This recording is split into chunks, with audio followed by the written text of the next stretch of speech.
British colonial rule in Africa shaped the continent in ways that are still being felt today. From economic systems and political borders to education, culture, and identity, the effects were deep and long-lasting. In this video, we'll explore the major impacts of British colonialism in Africa and why understanding this history is essential for understanding Africa today. One of the biggest changes was economic. The British economy benefited enormously from Africa's raw materials, things like gold, diamonds, cocoa, cotton, rubber, and palm oil. Colonies were used to supply these resources, which were exported to Britain, processed there, and sold back for profit. African economies were transformed to serve British interests.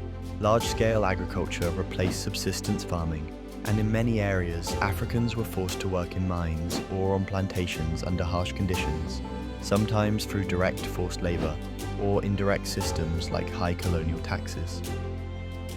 But very little of the wealth stayed in Africa. Infrastructure like railways and ports were built, but mostly to extract resources, not to connect communities or grow local economies.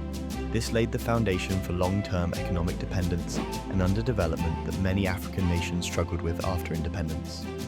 British colonial rule also disrupted Africa's political systems. Pre-colonial Africa had a wide range of governance models, from kingdoms and empires to small tribal systems. The British replaced these with colonial administrations run by governors and civil servants, answerable only to London. They often used a strategy called indirect rule, maintaining traditional leaders, but only if they supported British policy. These leaders often lost credibility with their people. Worse still, Britain, like other colonial powers, drew arbitrary borders. These borders cut across ethnic, linguistic, and cultural lines. Communities that had been unified for centuries were split apart, while others with long histories of rivalry were grouped together in new colonial states. These artificial borders are still in place today and have contributed to post-independence civil wars, border disputes, and internal conflict in many African nations. British colonialism had a deep impact on African culture and society. Christian missionaries, often supported by colonial governments, worked to convert African communities and spread European values. Indigenous religions and cultural practices were frequently seen as primitive or backward and were actively suppressed. English became the official language in many colonies, and while it created a common administrative language, it also pushed local languages and traditions to the margins. The British introduced Western education systems, but only a small number of Africans had access to them. Schools focused on basic literacy, religious instruction, and training, and Africans to work in colonial government roles, not to become independent leaders or professionals.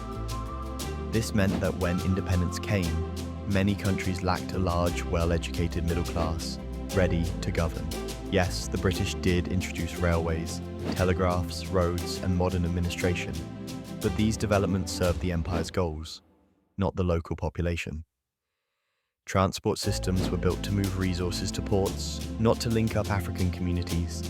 Health and sanitation improvements were often limited to colonial officials and European settlers.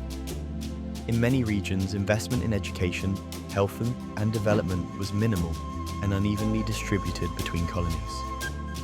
By the mid-20th century, many African countries gained independence, but they inherited economies dependent on exports, borders drawn by outsiders, weak institutions, and deeply divided societies.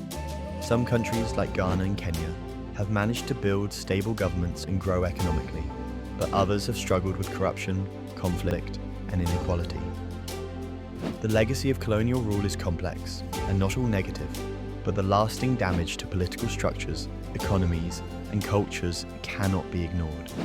Understanding this helps explain why development in Africa has faced so many challenges and why post-colonial recovery has been uneven. British colonialism changed Africa forever, economically, politically, socially, and culturally. While independence brought new hope, the effects of colonial rule are still visible across the continent. History matters, and learning from it is the first step towards a fairer, more informed future.